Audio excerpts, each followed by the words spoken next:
Well, despite the eventual success of the Pope's visit, there had been real anxiety about it in the run-up. That was because Catholics seemed fairly apathetic, and there was actual antipathy in the rest of the population towards Catholics for a number of reasons. The Catholic Church's PR really wasn't good in answering controversial questions about its position on things like homosexuality and contraception and other issues too. But it did lead to one of the most tangible legacies from the Pope's visit, and that was the setting up of a group of ordinary Catholics, young professionals mostly, to speak for the Church and for Catholicism in particular. I've been joined by one of the leaders of that group, Dr. Austen Ivereigh. Austen, the PR was pretty bad, wasn't it, before the Pope arrived? Just how bad was it on the run-up to that visit?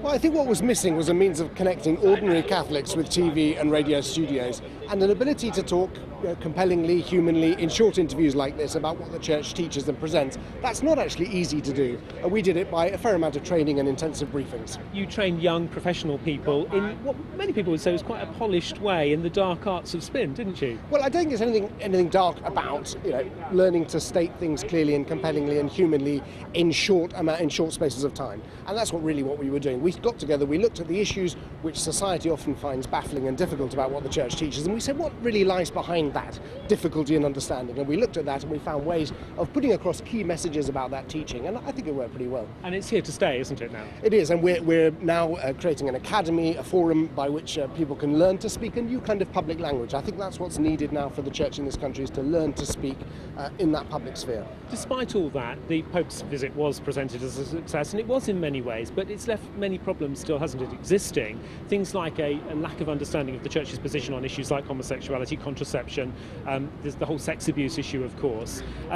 What do you think needs to be done now about those issues, those remaining problems? Well, it's not about changing the teaching or finding a new way of putting the teaching across. It's actually a question of Catholics learning to explore that teaching in the light of the criticism. And in that sense, the papal visit was very helpful. I mean, Protest the Pope and other organisations, when they attack the Church, often extremely absurdly and unjustly, actually helped us then to say, no, that's not the case, well, this is. And I think we need a bit more practice of that. People have talked about a Benedict bounce in various aspects of the Church's life since his visit. Has there been one in the way people perceive the Church? Do you think a lasting one, realistically? Oh, undoubtedly. It's not only to be seen in a new kind of confidence among Catholics and a recognition that the Church has to take its place in the public conversation, that we had allowed ourselves to get marginalised from the national debate. It's also, I think, a recognition on the part of British society, gosh, this is a great global church, a major player in civil society, which has a very strong presence here in Britain, and we need to listen to it and we need to take it into account much more.